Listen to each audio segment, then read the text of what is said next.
un travail en partenariat avec le groupe SEB. Céline Hoffleiner est d'ailleurs dans le public. Donc c'était au départ un travail qui a été commandité en lien avec la marque Krups, qui est une marque au départ populaire allemande, qui a été rachetée par le groupe SEB et qui est aujourd'hui implantée en France, plutôt avec une implantation haut de gamme. Donc le travail qu'on a construit, c'était un travail prospectif pour essayer de voir quels étaient les discours circulant autour du café en France et en Allemagne, et voir s'il y avait des modalités de communication communes possibles entre ces deux pays. Donc, alors quelques chiffres sur la consommation de café au niveau mondial en France et en Allemagne. Donc la consommation de café ne cesse d'augmenter en fait depuis déjà plusieurs années. Elle équivaut à 255 kg de café consommé par seconde dans le monde. Et en France et en Allemagne, il y a une consommation annuelle par kilo et par personne qui est quasi identique. 5,5 kg, selon les chiffres que l'on a, ça oscille entre 5,5 et 5,8, mais on a une consommation qui est assez similaire entre les deux pays. Néanmoins, on va voir que bien que cette consommation en termes de quantité soit assez similaire, sa réalité est en fait très diverse, et c'est ce dont on va vous parler aujourd'hui. Alors, le mot café nous renvoie à plusieurs choses. Déjà une dimension spatiale, puisque le café en France peut être synonyme de bistrot, une dimension temporelle, la pause café, et une dimension également socialement ancrée, puisque beaucoup de choses se passent autour du café et constituent un véritable rite. Puis il y a aussi les machines à café également qui sont un véritable totem. Au départ, la situation de départ, c'était de se dire, en fait, on a effectivement un terme qui est très polysémique, et puis on a des réalités de consommation qui sont très diversifiées. L'âge de consommation, le début d'âge de consommation de café est beaucoup plus jeune en Allemagne qu'en France, et les modalités de préparation sont aussi très diverses entre la France et l'Allemagne. Ce qui fait qu'on se retrouve dans un contexte autour du café, entre mondialisation et globalisation, un café qui est aujourd'hui mondialisé, qui se globalise aussi dans certains aspects sur ses modalités de consommation, et notamment ça s'est lié à l'émergence de certaines chaînes à une échelle internationale qui promeut des préparations de café et des consommations qui sont assez similaires, et une individualisation ici de la consommation avec notamment l'augmentation d'un modèle à dosette, qui fait qu'aujourd'hui, chacun peut choisir le café qu'il souhaite consommer, le goût qu'il veut consommer. Donc on est finalement entre ces deux paradigmes, si tu veux ajouter quelque chose, on est finalement entre ces deux paradigmes, avec donc une mondialisation, une globalisation, et par ailleurs une individualisation.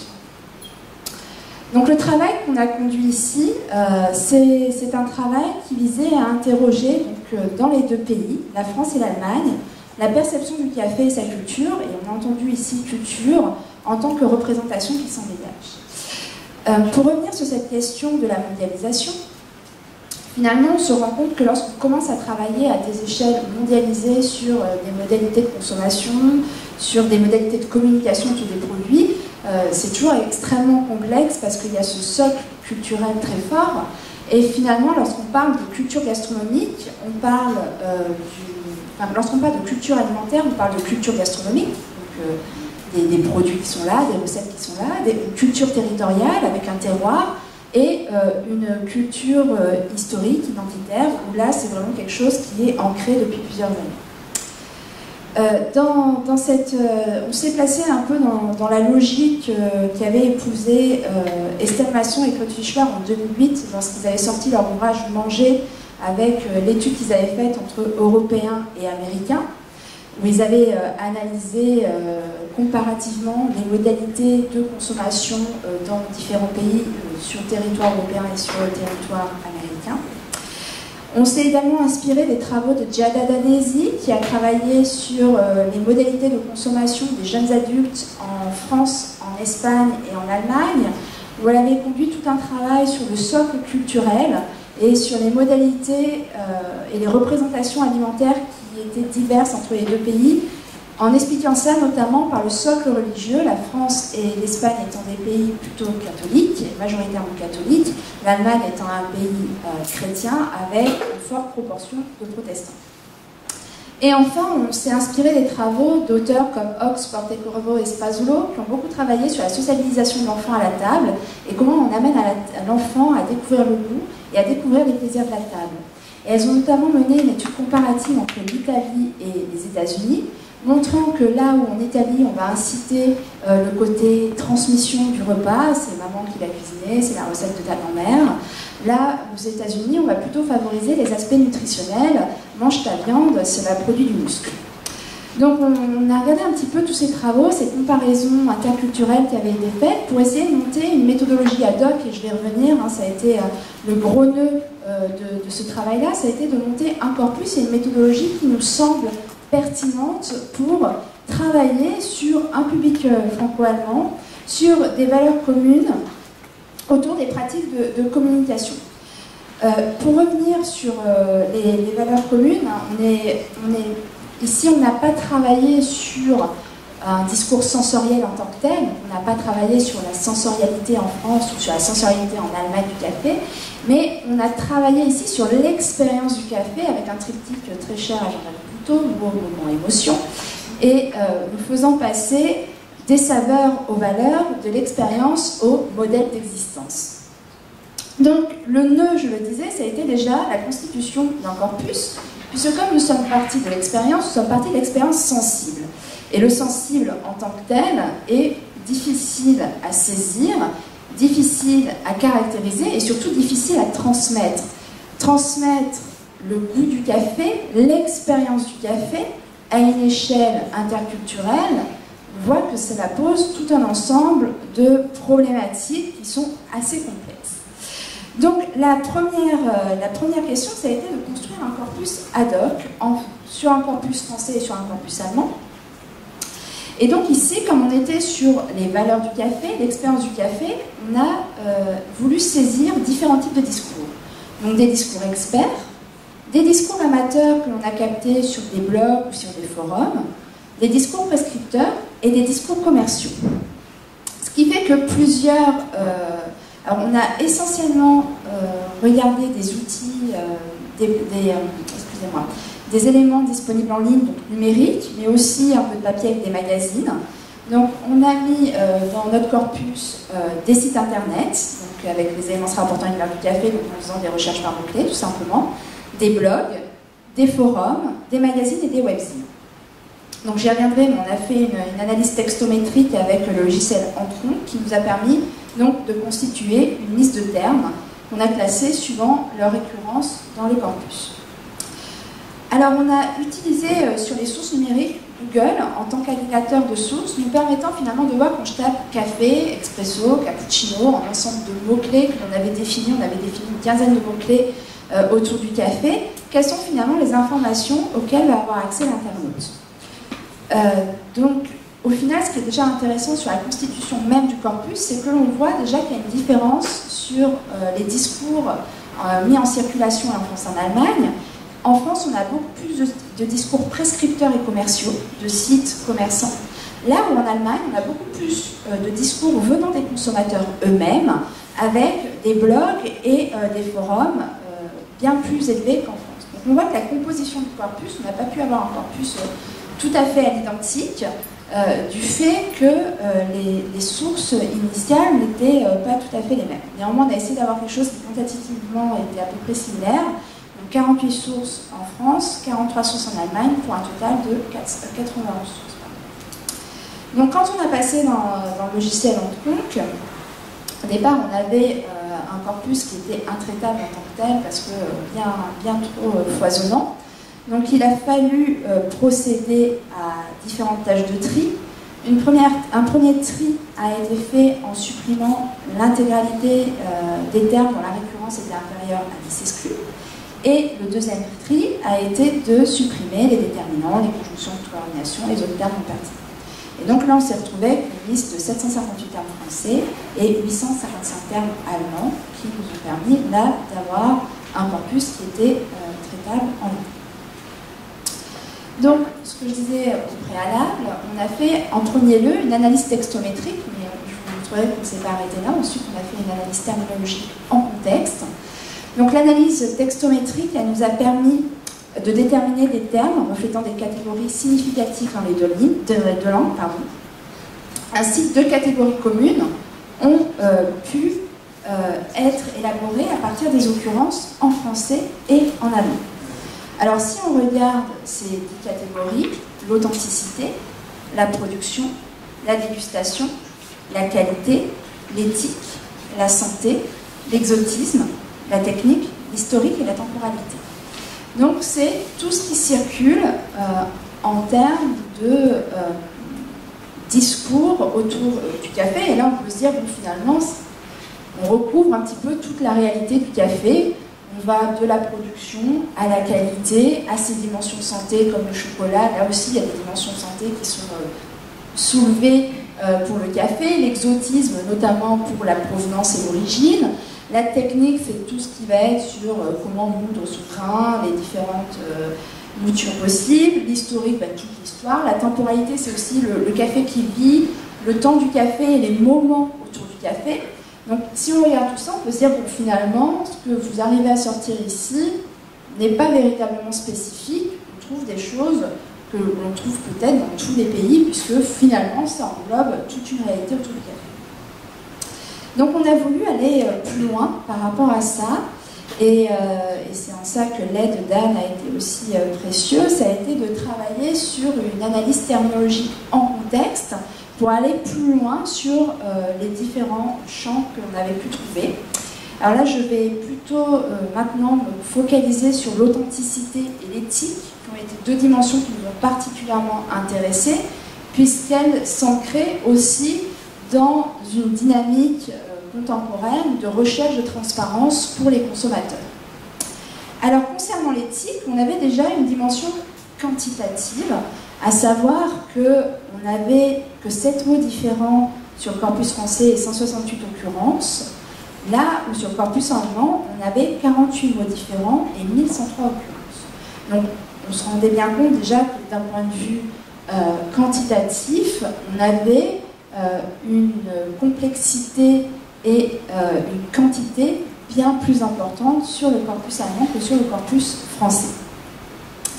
Alors, la mondialisation et la globalisation, je l'ai dit, pourquoi on s'est intéressé à l'éthique et authentique? Parce qu'on voit que c'est aujourd'hui quelque chose qui est très recherché de la part des consommateurs, une quête d'identité, le besoin d'existence individuelle, tout en adhérant à une communauté, ce qu'a fait très bien par exemple Nespresso, qui essaie de reproduire Malongo, qui conduit à ce besoin de transparence.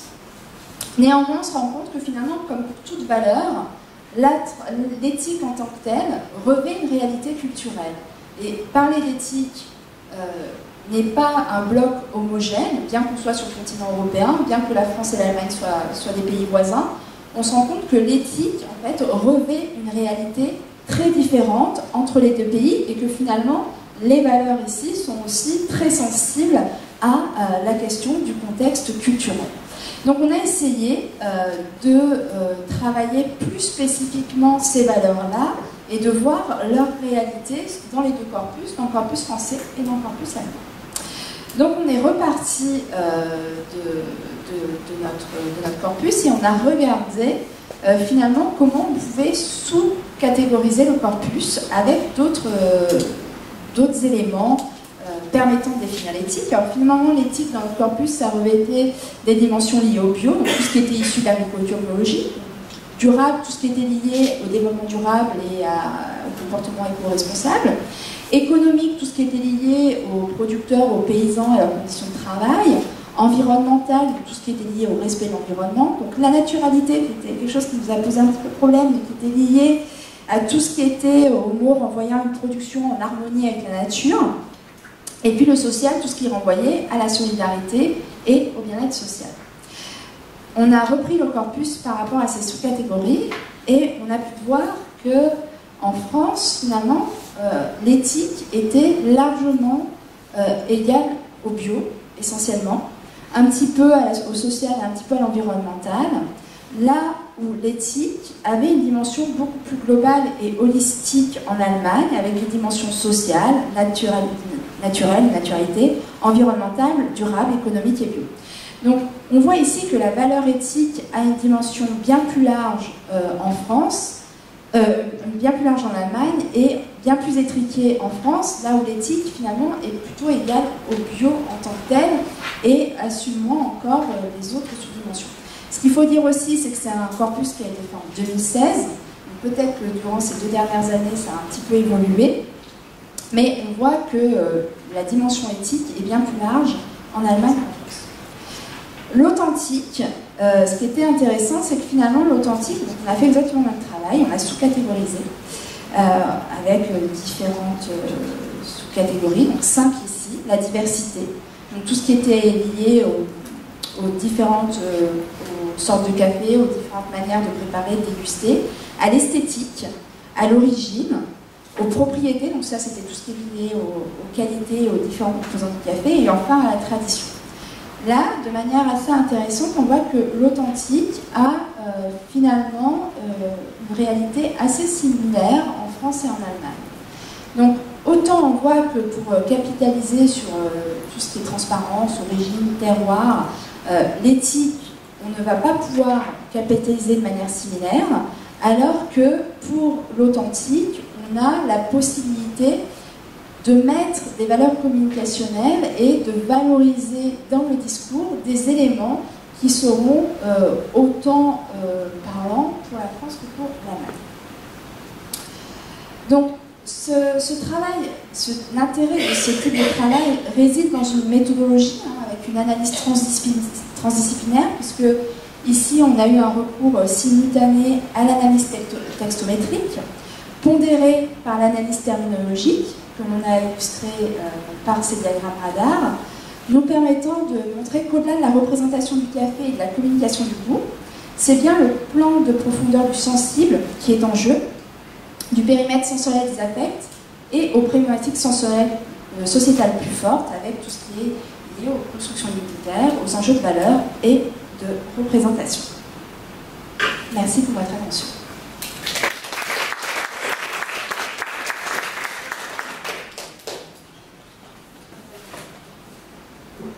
Merci. Questions, remarques sur le café? Jean-Jacques. C'était pas une question, c'était juste un prolongement par rapport à ces recherches, de dire qu'aujourd'hui on s'oriente vers précisément une vision peut-être, on va dire peut-être post-axiologique par rapport à ce qui a été montré. C'est-à-dire qu'aujourd'hui, dans les diagrammes radar qu'on vous a présentés, on évoque par exemple la dimension, celle sur laquelle tu as fait un focus, Clémentine, la dimension éthique ou la dimension authentique. Bon. Une des pistes de recherche qu'on se donne en communication, c'est de dire quand on change le niveau de granularité, par exemple pour l'éthique, il y a des sous-dimensions qui sont le bio, le durable, le social, l'économique, etc. Aujourd'hui, notre approche elle est plus modale, c'est-à-dire qu'on essaie de voir par quelle modalité un consommateur, un mangeur, va s'approprier la dimension éthique. Donc si on dit par exemple dans la dimension éthique, il y a un niveau de granularité qui est par exemple plus social ou plus durable, on essaie de voir par quelle modalité ça s'incarne. Et là, quand vous analysez les modalités, vous apercevez que par exemple pour l'éthique, la modalité pour une personne, ça va être simplement sa façon de conserver des aliments dans le frigo. Pour une autre, ça va être une façon de gérer ses déchets. Pour une autre, ça va être une façon d'acheter plutôt sur le marché qu'ailleurs, etc., etc. Et donc, par rapport au café, ce sont des choses encore pour nous à affiner. C'est-à-dire qu'on est resté encore sur un niveau qu'on pourrait qualifier d'axiologique, donc qui tourne autour des valeurs et du système qui forme ces valeurs. Et je pense que l'avenir de nos recherches est plus anthroposémiotique, on va dire, si on veut dire pompeusement, puisqu'il va aller chercher à un niveau plus fin comment les choses s'incarnent, s'incorporent dans les comportements sociaux des mangeurs et de ceux, par exemple, qui apprécient le café et le consomment de telle ou telle manière. Autre question ou intervention? Oui Richard, tu parles sans micro? Vous avez parlé de la France et de l'Allemagne. Et si on considère l'Espagne, l'Italie et la Suisse, par exemple? On ne les a pas regardés, donc je ne peux pas véritablement trouver. Ce sont aussi 3 pays où le café est... Effectivement, sur l'Italie, on peut imaginer qu'on a vraiment des choses extrêmement différentes, et notamment parce que toutes les recherches qui font des comparaisons interculturelles sur les modalités de consommation montrent qu'entre Italie et Allemagne, et France et Allemagne, il y a vraiment des modalités de consommation extrêmement différentes, le rapport à l'alimentation étant très différent. Et c'est ce qu'expliquait Jalal Alesi dans ses travaux, c'est que c'est aussi lié à ce socle justement religieux avec des pays qui sont d'origine catholique et des pays avec plutôt une population chrétienne protestante plus forte. Donc on n'a pas cherché, donc je ne peux pas vous dire vraiment, mais je peux vraiment imaginer que je pense que sur l'Espagne, l'Italie et la France, on aurait des modalités qui seraient assez similaires ou proches, là où l'Allemagne est quand même sur une modalité de consommation alimentaire très différente par rapport aux... Pourquoi ça, il y avait c'était la demande de sel. Oui, aussi, c'était la demande de sel qui travaillait aussi. Deuxième question, le prolongement, à peu près minute la première. France, vous avez séparé la France méridionale et septentrionale? Non, au niveau national? la France, c'est sa globalité. Parce qu'on pourrait ça dans un comportement au niveau méridional assez proche des pays latins, Oui, mais septentrional plus proche des pays nordiques. Non, là, c'est vrai que c'est pas quelque chose qu'on a regardé en détail. Indépendamment des cultures religieuses. Olivier? Une question, j'ai déjà eu la moitié de la réponse avec l'intervention, mais quels ont été vos critères de construction des sous-catégories en fait de l'authentique et de l'éthique? Vous les avez, c'est général, elles existent, ou vous les avez créées pour catégoriser votre corpus? Ça a été créé ad hoc en fait, par rapport au corpus. À chaque fois, on a regardé, en fait, on a repris par exemple, si on prend l'éthique, on a repris l'ensemble des mots qui étaient dans cette catégorie-là, et ensuite on a sous-catégorisé en refaisant des champs. La création de ces catégories-là, elles ont été inspirées par le corpus, ou en fait vous avez créé des catégories et vous avez regardé le corpus collé dedans? Comment... Voilà, en fait c'est le corpus qui vous a donné les catégories. C'est en analysant le corpus que vous avez décidé, ça ce sont les catégories qui sont représentatives du corpus que l'on a. D'accord. Parfait, merci. Il n'y avait pas un risque dans ce cas-là que certains mots soient tronqués, qui portent des définitions différentes entre différents acteurs? Le mot authenticité, par exemple, n'a peut-être pas la même définition que nous. Cette analyse terminologique était contextualisée à chaque fois, reprise en contexte. On avait un niveau terminologique, effectivement, textométrique, où là, on était un peu sorti du contexte. Et lorsqu'on a fait la deuxième vague avec cette cartographie-là, on est reparti sur une analyse contextuelle. Et ça, c'est un problème vraiment épineux en communication. À la limite, la définition du mot, on s'en fout. Oui, parce que ce qui compte, c'est sa circularité. C'est sa dimension. Par exemple, quand les gens y goûtent un vin, on a entré dans la discursivité sociale comme lieu commun, il s'ouvre, et aujourd'hui, de plus en plus, on entend « Ah, il a un petit côté fondu » ou « il a une pointe d'acidité ». Si on demande aux gens, donc acidité, ça parle à tout le monde. Donc nous, en communication, on dit on prend le terme par sa valeur d'iconicité, ça parle, ça, on se figure quelque chose. Et quand on interroge les gens, les définitions sont complètement diasporiques, ça part dans tous les sens. Mais à la limite, c'est pas grave pour nous, parce qu'on dit, ce qui nous intéresse en communication, c'est qui parle. Après, on peut affiner. Mais la première chose qui nous intéresse, c'est le mot, il a pris corps dans la discursivité sociale. Et là, on garde. Mais je comprends tout à fait votre intérêt d'aller voir la modalité, en fait, pour compléter cette notion de sous-catégorie de granularité, parce qu'elle est totalement subjective, parce qu'elle naît du corpus. Donc cette granularité, est-ce qu'elle est reproductible? Après, en fonction du corpus, on va avoir des variations, donc c'est difficile de comprendre. Alors que si on s'oriente sur une modalité derrière, là on va retomber sur une méthodologie reproductible qui va nous donner un sens à la communication totalement pertinent. C'est pour ça que je posais la question par rapport à la création. Autre question? Non, question purement technique. Dans le nuage de mots qu'on a vu à un moment donné où il y avait ce terme, il me semble que, donc, et comme vous êtes passé sur rendre compte, c'est pas il me semble, c'est clair, ça n'est pas les baptisé. Donc dans vos totaux de termes, ce sont les formes ou vous les avez les baptisés à la main et fait les additions à la main? À la main, d'accord. Parce que j'ai vu qu'il y avait toutes les formes déclinées de l'allemand.